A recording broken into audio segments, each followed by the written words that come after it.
Hi friends, my name is Kapil Sharma. I'm founder and creative director of Kapil's Academy and Salon. और हम उस industry में हैं जहां हम लोगों को अच्छा दिखाने का काम करते हैं। ये जो शो है जुनून, ये उन लोगों के बारे में है जो हेयर ब्यूटी मेकअप इंडस्ट्री से जुड़े हुए हैं और जिन्होंने अपना जीवन लगा दिया है लोगों को अच्छा दिखाने के लिए। और ये उनके संघर्ष की, उनकी इंस्पिरेशन की और उनकी लर्निंग की कहानी है जिसको हम आपके पास लेके आते हैं। वेलकम है आपका जुनून में, जो hair stylist, beauty therapist, makeup artist के संघर्ष की कहानी है। और क्योंकि मैं इस इंडस्ट्री से बहुत लंबे समय तक जुड़ा हुआ हूँ तो मेरा बहुत डीपेस्ट ग्रेटिट्यूड है। मैं जानता हूँ कि बहुत सारी कहानियाँ ऐसी हैं जो आप लोगों तक नहीं पहुँची है और हमें पहुँचानी है। हमारे स्टूडेंट्स का और हमारे इंडस्ट्री पीयर्स का मानना है कि we are one of the best academy in India of hair beauty and makeup, और हम इस बात को सही साबित करने के लिए अपनी पूरी जान लगा देते हैं।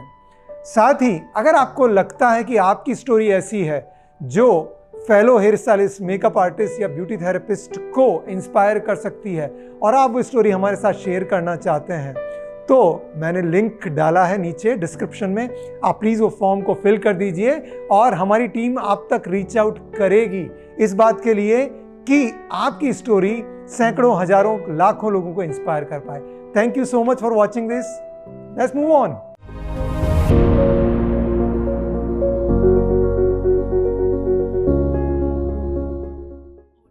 हाय सुषमा। Hello sir. सुषमा, अपने बारे में हमारे व्यूअर्स को कुछ बताएंगे आप? सर, मेरा नाम सुषमा है। मैं मलाड में रहती हूँ और मैंने ग्रेजुएशन कंप्लीट किया है, बीकॉम। और मैंने आगे एडवांस मेकअप का कोर्स किया है और 2 साल जॉब किया है पार्लर में। एंड फैमिली, जो मेरे फैमिली है उसमें मेरे अलावा मेरे फादर है जो वर्कर है, मॉम है, वो मम्मी है जो वो हाउसवाइफ है, और मेरी सिस्टर है वो जॉब करते हैं। ओके। तो सुषमा, आपने मेकअप का कोर्स ऑलरेडी किया, 2 साल पार्लर में काम किया, तो और बीकॉम आपने किया, राइट? तो जनरली लोग इन फील्ड के बारे में सोचते नहीं हैं करियर ऑप्शन के तौर पे। तो आपको दिमाग में ये कब आया कि मैं मेकअप सीखूं या मैं पार्लर में काम करूं या मैं हेयर स्टाइलिस्ट बनूं? ये सोच कहाँ से आई? ये जैसे कि पहले होता था कि लड़कियों को 10th ख़त्म हो गया, उनके वेकेशन में या तो सिलाई सिखाओ या तो पार्लर। तो जैसे पार्लर स्टार्ट हुआ था तब, सो मम्मी ने बोला कि तुम 2 महीना घर पे रहोगे, उससे अच्छा कुछ सीख लो। मैंने बोला मुझे स्टिचिंग तो नहीं करनी है, स्टिचिंग मशीन मुझे नहीं करनी। तो मम्मी ने बोला कि तुम पार्लर कर लो, छोटा मोटा पार्लर है, मैं उसमें तुम्हारा ये कर देती हूँ, एडमिशन कर देती हूँ। सो वो पार्लर था, वहाँ से जैसे मैं मतलब एनरोल हुई वहाँ पे, फिर वहाँ से जैसे चीज़ें स्टार्ट हुई मेरी, मुझे कुछ भी नहीं नॉलेज था, मतलब 10th के बाद जैसे ऐसे ही गई थी। सो वो आंटी ने बोला कि मैं आपको बताऊँगी सारी चीज़ें। फिर धीरे धीरे फिर क्लाइंट भी आते थे वहाँ पर, उसमें देखते अरे ये वैक्सिंग भी होता है, तब भी शायद थ्रेडिंग भी होता है, मतलब शेप। बट लेकिन पूरा होने के बाद फिर ऐसा लगता था अरे ये तो चेंज हो गए। सो उसके बाद मुझे ऐसा लगा कि नहीं, मैं भी थोड़ा सीखती हूँ, और जैसे कि फाइनेंशियल भी मुझे ऐसा लगा कि आगे हेल्प हो सकती है इस चीज़ से। सो मुझे फिर इंटरेस्ट आया। फिर जैसे मैंने किया तो मुझे ऐसा अच्छा लगने लगा कि वाओ, मैं मेरे तरफ से मतलब सामने वालों को मतलब सामने जो क्लाइंट है उनको, मतलब उनके सेटिस्फेक्शन के हिसाब से उनको अच्छा करके दे रही हूँ। मतलब फिर मुझे अच्छे मतलब रिव्यूज़ आने लगे, फिर मतलब फीडबैक्स आने लगे कि आपका मतलब मुझे मेरे स्किन के ऊपर से या फिर मेरे बाल के ऊपर से भी ऐसे बोलते थे कि आपका टेक्सचर भी बहुत अच्छा है, आप बहुत अच्छा करते हो। सो उसके बाद से मुझे ऐसा लगा कि मुझे आगे इसी लाइन में करना चाहिए। सो मैंने स्टार्ट किया वहाँ से। सुपर्ब। तो पेरेंट्स गर्मियों की छुट्टियों में 2 महीने का किया हुआ कोर्स, 3 महीने का किया हुआ कोर्स आपके बच्चे की ज़िंदगी बदल सकता है, उसके पूरे लाइफ की रोजी रोटी का जुगाड़ बन सकता है। ये एक बात हमें सुषमा की जर्नी से सीखने को मिली। और दूसरी बात जो सीखने को मिली, अगर ब्यूटी थेरेपिस्ट नहीं होते, हेयर स्टाइलिस्ट नहीं होते, तो ये जो लड़कियां और लड़के जो आपको घूमते हुए दिख रहे हैं, कूल ड्यूड और गॉर्जियस दीवाज, उनके हाल चाल रूप रंग कुछ अलग होते थे। Just to make the moment lighter, what I am trying to say here is कि 2-3 महीने के समय में आप एक ऐसा करियर बना सकते हो जो आपकी लाइफ को ब्यूटीफुल बना सकता है और दूसरे लोगों की लाइफ को भी ब्यूटीफुल बना सकता है। ग्रेट सुषमा, तो आपको फिर पार्लर में काम करके लगा कि अच्छा काम किया जा सकता है, लोगों को सुंदर दिखाया जा सकता है, अच्छे फीडबैक भी मिल सकते हैं और इससे करियर भी बनाया जा सकता है और कमाई भी करी जा सकती है। फिर आगे क्या हुआ? आगे जैसे कि वहाँ पे वही पार्लर में मैंने 2 साल काम किया, बट फिर ऐसा था कि घर में थोड़ा फाइनेंशियल नीड थी। बट जैसे पार्लर था तो मैंने बात भी किया था उनसे, जो मेरी मैम थी, उन्होंने मुझे मतलब मना कर दिया कि सैलरी तो अभी इंक्रीज़ नहीं हो सकती। सो फिर मैंने सोचा कि अभी यही होने वाला है, तो मैंने वो छोड़ दिया बीच में। ओके। देन मैंने ज्वाइन किया office, normal call centre BPO। मुझे लगा कि ठीक है, चल महीने के 15,000 भी आ रहे तो मुझे पेरेंट्स को बहुत हेल्प हो जाएगा। सो मैंने फिर भी किया, 1 साल मैंने किया, मतलब मन नहीं था मेरा उस चीज़ में। सो एक बार लंच टाइम के बाद मतलब बॉस की गाली भी खानी पड़ती थी, टारगेट्स होते थे तो वहाँ पे भी कंप्लीट नहीं होते थे, मुझे मन नहीं लगता था। सो वो बोलते थे, मतलब उन्होंने जैसे एक बार मुझे मतलब बहुत सुनाया था ग्रुप के सामने, तब मैंने सोचा मैं क्या कर रही हूँ। तब मुझे ऐसा हुआ कि नहीं, ये मेरा फील्ड नहीं है, मेरा प्रोफेशन कुछ और है, मुझे जिसमें मतलब इंटरेस्ट है मुझे उसमें ही जाना चाहिए। सो मैंने फिर भी 1 साल किया थोड़े पैसे जुटाने के लिए। सो फिर मैंने रिज़ाइन किया वहाँ से, जो भी अमाउंट था वो मैंने आगे मेकअप के कोर्स में लगाया। सो वहाँ से मुझे फिर ऐसा कलर्स के बारे में और ऐसे नॉलेज हुआ, मेकअप मतलब और सुंदर बनाया जा सकता है, अपने आप को भी सामने वाले को भी। सो वहाँ से मेरी जर्नी जैसे स्टार्ट हुई और अब मुझे सीखना है, इतना सीखना है कि अगर मैं किसी को सिखाऊं भी तो फिर वो सब बोले कि हाँ इसमें बात है कुछ। Very nice, very nice. एक और सीख हमें यहाँ से मिल रही है, हमें से बहुत सारे लोग ऐसे करियर को चुन लेते हैं जिससे हमारा कोई लेना देना नहीं होता। बहुत बार हमारी मजबूरी भी होती है, बट ये मजबूरी 20-30% केसेस में शायद रियल होती है, 70-80% केसेस में हम समझ लेते हैं कि हमारी मजबूरी है। और जब आप ऐसा काम करते हो जो आपको मालूम है कि आपका कोई इंटरेस्ट, कोई रुचि, कोई लेना देना उसमें नहीं है, जो करना ना ज़रूरी है ना समाज के लिए ठीक है, आप जब उसमें अपने आप को लगाते हो तो आप खुद को परेशान करते हो और आप उसमें एक्सेल नहीं कर पाते। सो आप ऐसा काम चुनिए जो आपकी नेचुरल बीइंग के क्लोज़र हो या जो बहुत ज़रूरी हो करना। आपको मालूम है कि उस काम का इम्पैक्ट समाज पे, दुनिया पे बहुत अच्छा होगा। और अगर आप ऑथेंटिक सेल्फ से ऑपरेट होते हो तो डेफिनेटली स्ट्रगल भी आते हैं, तो आप ओवरकम कर पाते हो। जब आप ओवरकम करते हो, ग्रो करते हो, एक्सीलेंस आता है तो अर्निंग भी डेफिनेटली बढ़ती है। शर्त यह है कि जिस भी फील्ड में आप काम कर रहे हो वो सोच के चुनिए। और जब सोच के चुनने की मैं बात कर रहा हूँ, वो आपके ऑथेंटिक सेल्फ का एक्सप्रेशन होनी चाहिए। गुड सुषमा, तो फिर आप मेकअप भी सीख गए। मेकअप के बाद क्या आपकी इनकम में फ़र्क पड़ा है? यस, ब्यूटी को भी लेकर और मेकअप को भी लेकर मेरे मतलब अर्निंग में भी, जैसे अभी मैं फ्रीलांसिंग ही करती हूँ, उनको अभी मेरे बिना कहीं भी नहीं जमता, मतलब कि मुझे मेरा हाथ मतलब बैठ गया है उनको लेकर, मतलब क्लाइंट्स को लेकर। बहुत सारे फ्रीलांसर्स ऐसे हैं जो 15, 20, 25, 30, 40, 50,000, लाख, 1.5, 2, 5 लाख रुपए महीने के कमाते हैं। बहुत सारे हेयर स्टाइलिस्ट ऐसे हैं जो जॉब करते हुए 15, 20, 30, 50 हज़ार, 60 हज़ार, लाख, 1.5, 2, 3, 5, 7 लाख रुपए महीने के कमाते हैं।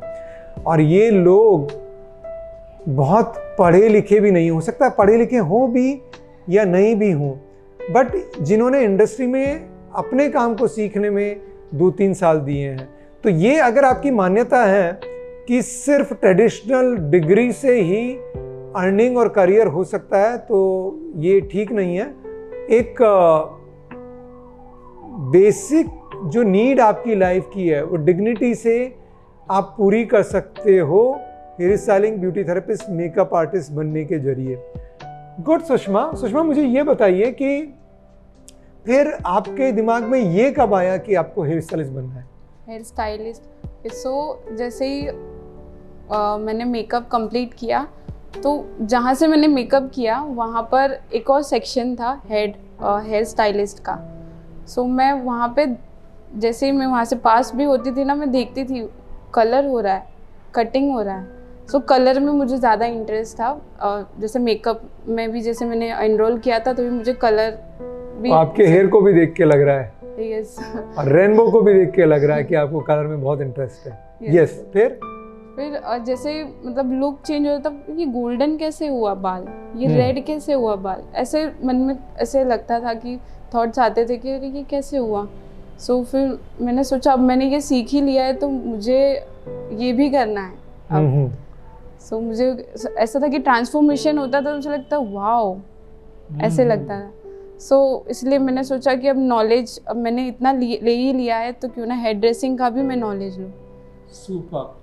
ब्यूटी, हेयर, मेकअप, एक कंप्लीट ट्रांसफॉर्मेशन आर्टिस्ट बनना चाहते हो आप? Yes sir.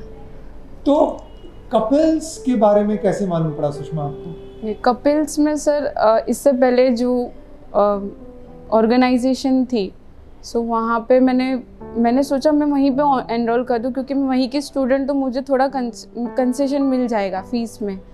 बट लेकिन उन्होंने ज़्यादा अमाउंट बताया फर्स्ट ऑफ ऑल, और दूसरी चीज़ मुझे कपिल्स के बारे में मैंने एक ऐड देखा था यूट्यूब पे। एक्चुअली वो जुनून का ही वीडियो था, तो उसमें उसी तरह तो मेरी फ्रेंड ने बहुत सारी फ्रेंड ने वहाँ पे से बताया था फीडबैक कि कपिल्स भी बहुत अच्छा है, कपिल्स भी बहुत। फिर मैंने सर्च किया गूगल में, फिर रिव्यूज़ देखे आपके, देन मैंने एक बार कॉल किया, देन काउंसलर ने कॉल पिक किया, फिर उन्होंने बोला एक बार आप विज़िट करो, आप देखो आपको कैसा लगता है। तो देन मैं यहाँ पर आई और उन्होंने सारी चीज़ें बताई, जैसे उन्होंने एक्सप्लेन किया वो मुझे बहुत अच्छा लगा। गुड। और अभी तक का एक्सपीरियंस आपका कैसा है यहाँ पे? अभी तक का एक्सपीरियंस बहुत ही ज़्यादा अच्छा है, एक्सपेक्टेशन से भी ज़्यादा अच्छा है, क्योंकि जो पहले ऑर्गेनाइजेशन में थी वो चीज़ें और सारी मतलब जैसे कि उनको अच्छी नहीं लगते थे ट्रेनर्स या जो भी है, तो वो हमको बोलते थे कि वो ऐसे ऊपर से सिखाते हैं, डीप नॉलेज नहीं देते हैं आगे ऐसा। मुझे ऐसा कंसर्न था कि सारे ऑर्गेनाइजेशन में ऐसा होता होगा। तो फिर जैसे ही मैंने एनरोल किया, मेरा फर्स्ट डे हुआ, मैम मिले, तो मैम जैसे अभी अनामिका मैम है, मैम इतना अच्छा नॉलेज उन्होंने दिया है अभी तक, और बस इसलिए अभी भी ऐसा है कि मुझे और जानना है उनसे और सीखना है। वो जैसे बोलते हैं, जैसे मतलब उनका एक्सप्लेन करने का तरीका है वो भी बहुत अच्छा है। Thank you so much Sushma for sharing that. और ये हमारा काम है कि हम लोगों को इतना अच्छे से सिखाएं कि वो उन स्किल्स की वजह से लोगों की लाइफ में ब्यूटी ऐड कर सकें और अपनी क्वालिटी ऑफ लाइफ को इम्प्रूव कर सकें। That's our mission, that's what I want to do, that's what we want to do as a team. But thank you so much कि आप इस चीज़ को एक्नॉलेज कर रहे हैं। अब ये हेयर कोर्स भी आपका हो जाएगा, यहाँ से आगे करियर को, जीवन को कैसे लेके जाना चाहते हो सुषमा? सर जैसे कि यहाँ से कंप्लीट होता है तो मैंने ये सोचा है कि पहले मैं फ्लोर वर्क करूँगी। फ्लोर वर्क इतना कि मुझे नींद में भी अगर आप बोलोगे कि आपको करना है तो मुझे मेरा हाथ चलना चाहिए, इतना वैसे मुझे पूरा होना है, मतलब प्रो कि मतलब वर्ल्ड में कोई नहीं हो ऐसा बनना है। और वही मिशन लेके मैं चल रही हूँ, और मुझे आगे सैलून भी ओपन करना है, बट उसके लिए एक्सपीरियंस ज़रूरी है, तो मुझे पहले एक्सपीरियंस लेना है। तो आपको जब आगे सैलून भी ओपन करना है उसमें भी मैं आपको पूरा सपोर्ट करूँगा, हमारी ऑर्गेनाइजेशन आपको पूरा सपोर्ट करेगी। लेकिन अनलाइक मेकअप एंड ब्यूटी जो आप 2-3 महीने या 4-5-6 महीने में सीख सकते हैं, हेयर सीखने में 2-3 साल जाते हैं। मतलब कोर्स 3 महीने में ख़त्म हो जाता है, बट ऑन द जॉब भी आप एक्चुअली बहुत सीखते रहते हो, तो बहुत सारी ऑर्गेनाइजेशन तो आपको फ्रीलांसिंग अलाउ नहीं करेगी जब आप हेयर करेंगे, तो फिर कैसे मैनेज करोगे? और मतलब जैसे सैलून्स में एक वीक डेज होता है, उसमें मैं अपना मतलब वीक ऑफ के दिन मैनेज में करूँगी जितना मेरे से हो सकता है। वैसे तो मैं पहले भी अगर ऑफिस में थी तो ऑफिस से छुटने के बाद भी मैं जाती थी, और सुबह ऑफिस जाने के पहले भी 7-8 बजे तक इफ क्लाइंट को होता था कंफर्टेबल टाइम तो मैं जाती थी। I understand. I wish you all the very best, Sushma. Thank you so much, sir. May you keep growing. May you keep growing as a complete transformation artist. और जिंदगी में बहुत आगे बढ़े। Thank you so much, sir. Thank you so. और कोई बात जो पूछना चाहते हो सुषमा? सर मुझे तो मतलब सभी पूछते, कॉमन है सवाल कि सक्सेसफुल इस लाइन में कैसे बने, मतलब क्या वो चीज़ें हैं, छोटी छोटी चीज़ें जिसको हम पकड़ के चले तो हम थोड़ा मतलब आगे बढ़ सकते हैं। इसके लिए मेरा एक वीडियो है, how to become a successful hair stylist, उसको आप देखिए, उसमें आपको सारे सवालों के जवाब मिल जाएंगे। और हम एक चीज़ और कर सकते हैं, ये प्रश्न भी आप लिख के रखिए और 2-3 प्रश्न और लिख के रखिए। Will create more videos on that. ठीक है? Thank you so much my dear. Thank you so much.